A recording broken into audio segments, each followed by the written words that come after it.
Okay, good morning, dear friends.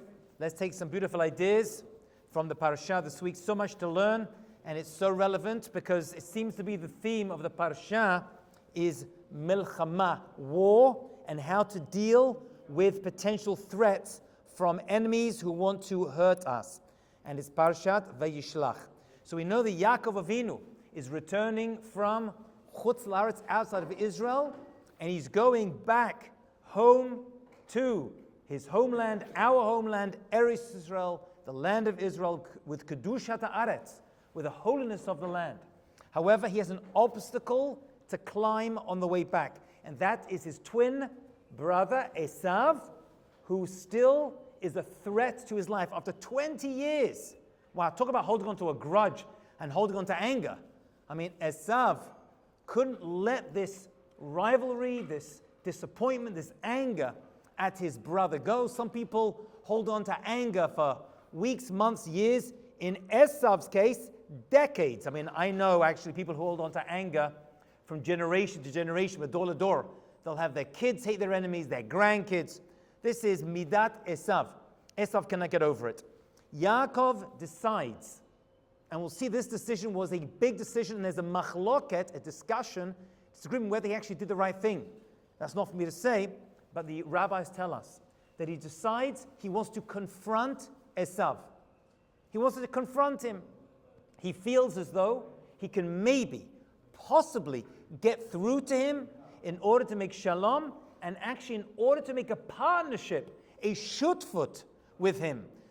Some say he did the right thing, trying to take Esav and bring him back to the family. And some say that Yaakov did something very, very dangerous. And the analogy they give is you have a dog who's lying down, asleep, and you walk over to the dog and you give it a slap on the ear. Why would you do that? Why are you endangering yourself on the off chance that maybe the dog will respond well? Most likely the dog will not respond well, and this particular dog in this scenario, Esav, did not respond too well. And so Yaakov goes through the land of Esav in order to confront him, but he does it in a very tactful way.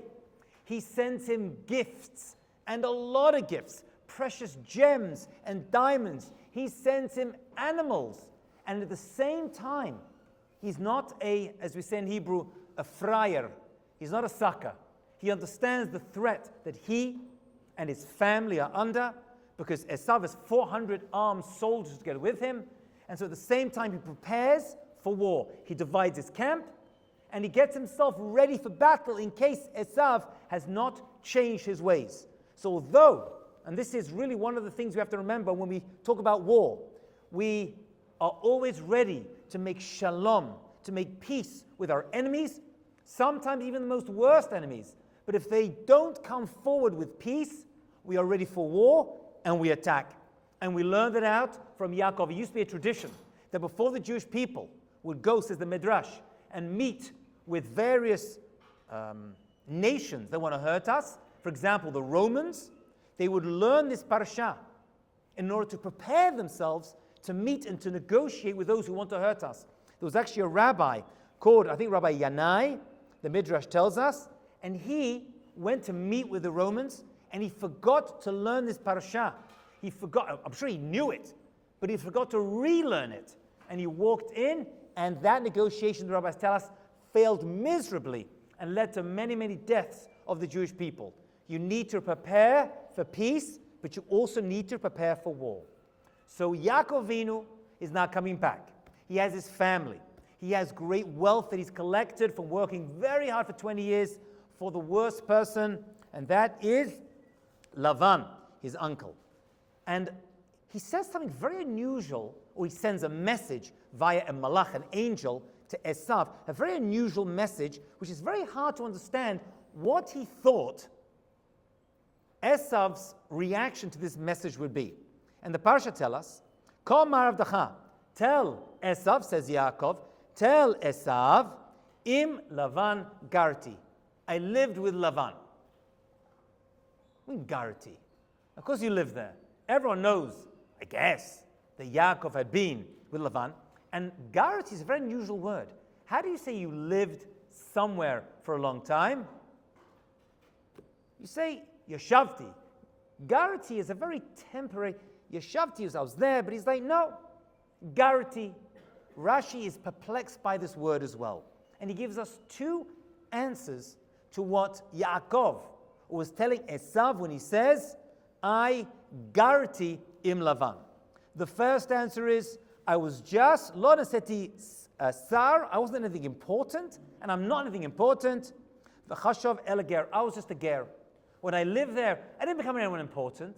All the brachot that you got remain with you, but the brachot did not come to me in terms of any importance. I lived there temporarily. I'm going to live here temporarily. Until the end of days, we are temporary residents of Olam Hazeh. Until we get to Olam Haba. That's one answer. Rashi, maybe he's not happy with that answer, because he gives another answer when it comes to garati. And Rashi says, this is a very unusual Rashi, but Rashi says that garati actually is letters that can be rearranged. Into what? Tariag. He's like, you know what? You're right. Maybe I did do well over there, and I was successful, but you should remember that I kept the Tariag mitzvot. Tariag is an acronym for 613, it's the gematria actually, the 613 mitzvot. So I lived with Lavan, but you should know that I kept all the mitzvot. How do I keep all 613? Considering most mitzvot can only be kept in Eretz Yisrael. So it means the ones that I was able to keep, I did. Really? Like, that's going to impress Esav? Esav's going to be like, oh, I see. I have no chance now. All right? You're telling me you kept all the mitzvot over there? You're telling me I have no chance now? Is that what Yaakov was handing over to Esav in order to scare him with his spiritual defense? And the answer is, probably yeah. Esav was crazy, but he wasn't stupid. He understood the power that a mitzvah can have to protect you. That even Esav understood. And he understood it because he had one mitzvah.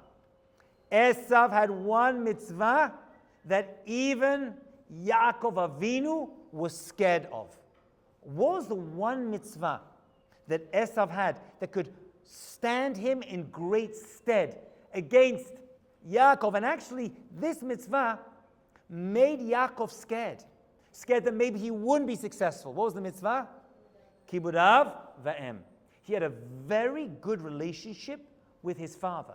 Now, the motivations for that relationship may not have been pure. They could have been very self-interested, but that doesn't make a difference. The rabbis don't make a difference when it comes to this. When it comes to mitzvot between ourselves and our parents, the power of that one mitzvah can go a long, long way. And Yaakov was away from his father, so he was somewhat lacking that particular mitzvah. And yet Esav, this person who'd removed himself from the family, got involved in the worst averot, the worst sins, and was stuck in zuma and zima and all the worst things you can think of, he still had a power. And that was the power of kibud av va'em. Now, it shouldn't surprise you that we learn this out from the non-Jew Esav. Because if you look at the Gemara, and this is wild, and the Gemara, I believe in Kedushin, tells us that there were actually non-Jewish people that we learn kibud av va'em from. Non-Jewish people. And the most famous one, he was a young boy whose name was Dama ben Netina. Every little Jewish kid in yeshiva learns about this young person. They think he's Jewish. He wasn't Jewish. Dama ben Netina came from a family, a very wealthy, successful family, and he was presented with a challenge. And the Gemara tells us that his challenge was his father had a special jewel that the rabbis wanted to put inside the Choshen Mishpat. There were 12 stones, and for whatever reason, they needed one stone, and the father of Dama ben Netina had this stone. And the rabbis came knocking at Dama ben Netina's door. And he opened the door and said, how can I help you? and they said, we have an opportunity, a business deal you do not want to pass on. Because if we don't get it from you, we'll get it from someone else. We want to buy this diamond from you, this jewel, whatever it is, for the Choshen Mishpat. Any price you say, we'll buy. It's a now or never deal. And the Gemara tells Daman and Sina said, I would love to sell it to you, but the key to the safe that holds this jewel is under my father's pillow. In order to get it, I'm going to have to wake him up. And I refuse to wake up my father. And they were like, yeah, I understand your problem. But we have a deal. It's either now or never. And this young boy turns around to these rabbis and says, like, I would love to sell it to you, but circumstances prevent me. I have a mitzvah of kibud av va'em. I respect my father. I don't want to wake him up. The rabbis left, and the deal was not had. I always wondered the conversation over breakfast when the father, or Daman says, so, anything going on, son? He goes, nah. Oh, there's one thing, by the way. I was offered a vast amount of money, more than ever to get for that jewel, and I said no because I didn't want to wake you up. What do you think the reaction of his father would be? What would your reaction be to your son who put a mitzvah above profit and money? Do not ask me that question. I'm not going to respond to it, but it's worth thinking about. You know, there's an opinion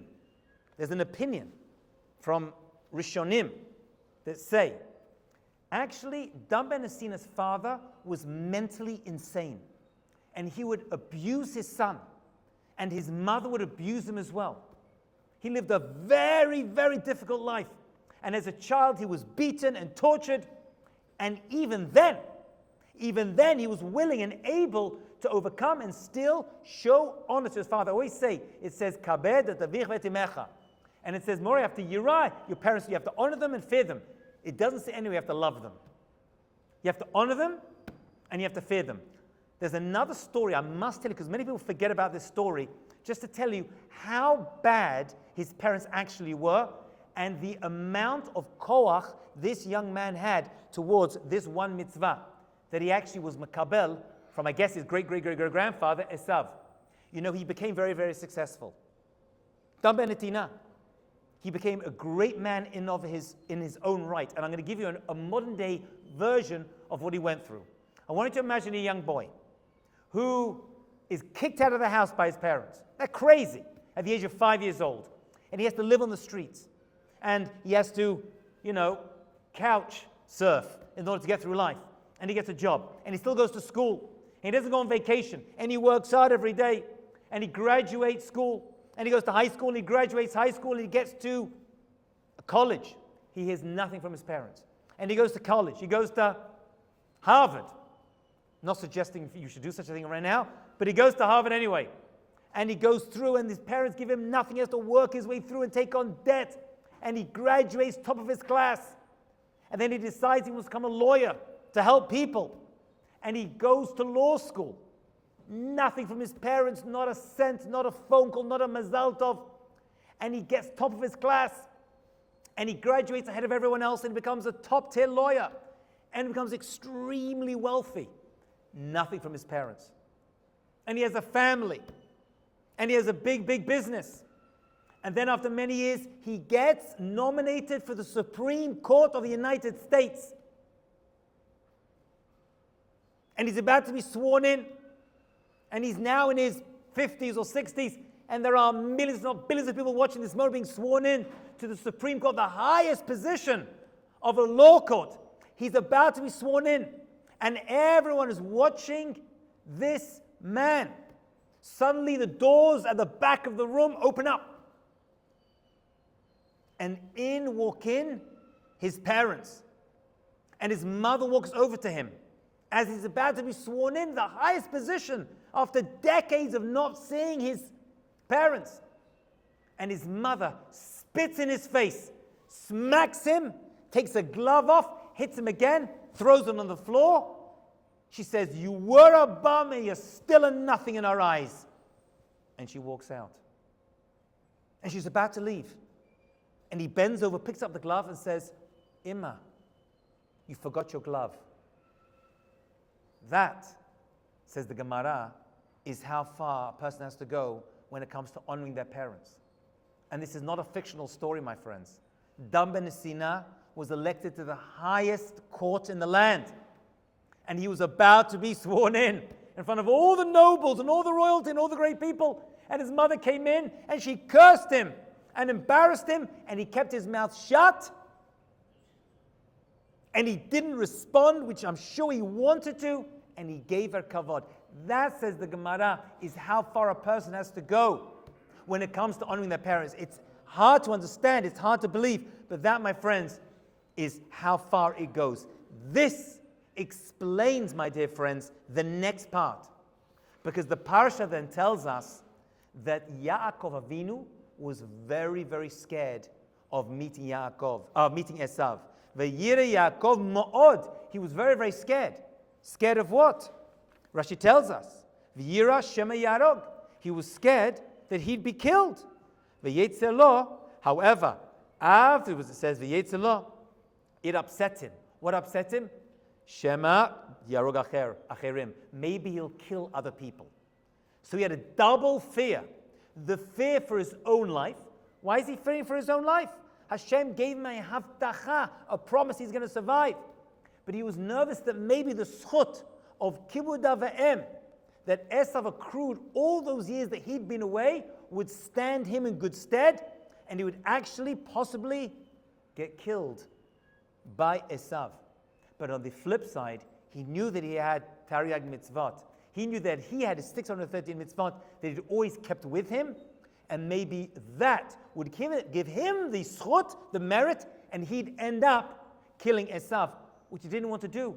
It was still his twin brother who deep down he loved.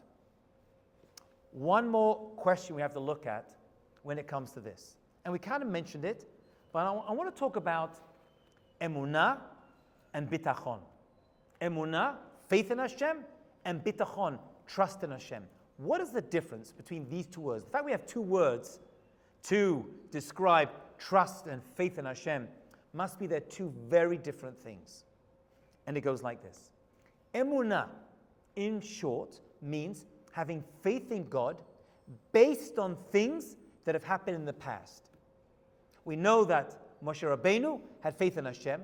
Avraham Avinu had faith in Hashem. They had emunah. Their emunah wasn't blind faith. It was based on events that had happened to them. And if it didn't happen to them, events that they had heard happened to other great people before them. So we have emunah. We have faith in Hashem based upon things that have happened to ourselves in our own lives, to our families, and to our ancestors in Jewish history. We have emunah. We saw that Hashem didn't let them down. So we have emunah that Hashem is not going to let us down either. A very important idea of having emunah. Emunah is not blind faith. There's no blindness about it whatsoever. It's based upon actual events that have happened to us in our lives, that we have seen Hashem's hand guide us on the right way, or stories from our families or from the Torah that happened to our avot or imat. We put faith in Hashem based upon the great things He's done for them. He did it for them. I'm part of the same people. I have belief in Hashem. It's going to happen as well. So what is bitachon? Bitachon is I'm going to put trust in Hashem about what hasn't happened yet. So emunah is based upon what happened in the past. Bitachon is based upon the future. Things that I don't know. I don't know. Is a person going to get married? You need to have emunah, because Hashem sets people up in the past. But you have bitachon, because that's a very personal thing that's going to apply to you in the future. Are you going to make a parnasa? Are you going to get that deal? Are you going to fundraise that money? Whatever it is, that's all bitachon, based upon the future. That I have no precedent from the past. But I'm going to put my faith in Hashem that the future is going to be good. So emunah is my faith right now based upon the past. But bitachon is my trust in Hashem that it's all going to be good going to the future. And the future, of course, is the unknown. Why is Yaakov scared about this meeting with Esav?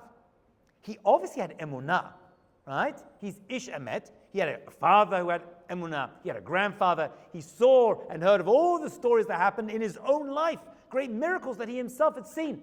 That's enough to give him emunah. But emunah is something you have to work on, but so is bitachon. Do I trust that the same God who did all these amazing things for me in the past, that I put my faith into, is going to allow future events to work out well? Now that's a whole nother level of trust in God. And that's what Yaakov had to tackle now.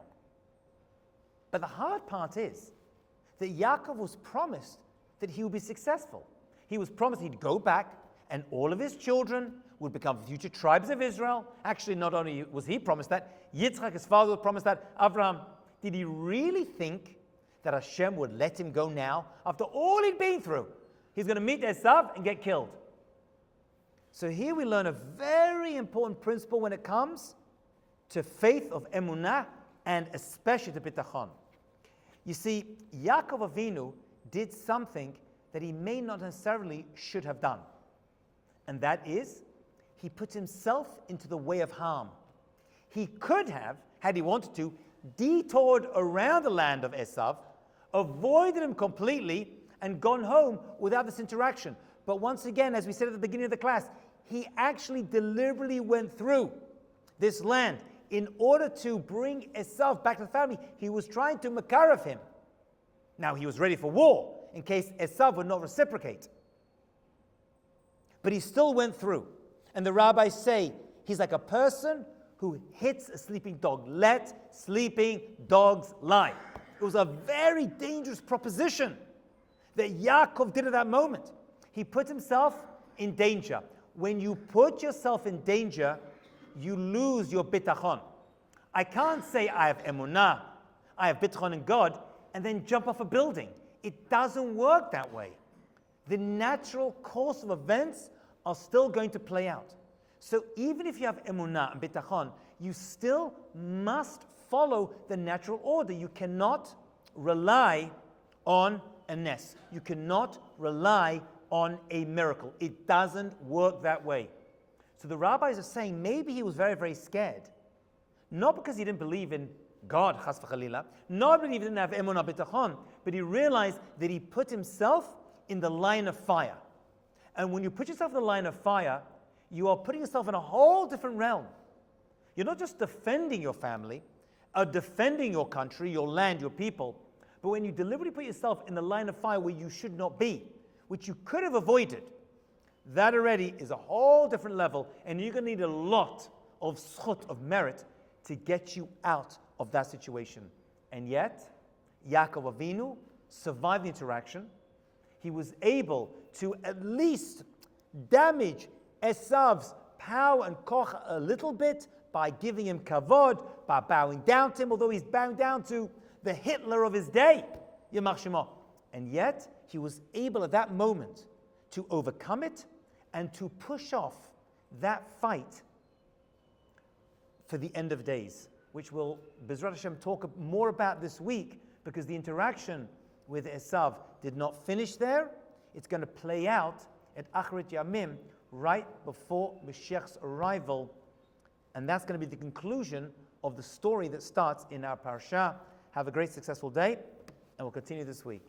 Shavua Tov, Chazav Yamatz.